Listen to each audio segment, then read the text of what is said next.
Guys, ito na po yung homemade gun natin na ginagawa ngayon. Ito. Oh, napakaganda. Ang haba yan. Ayan, oh. Pero sa ngayon, hindi pa po to tapos.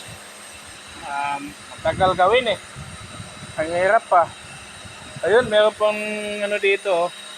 Ang sniper yung ano nito. Ayun, oh. Tingnan mo. Meron pa yung pang ano.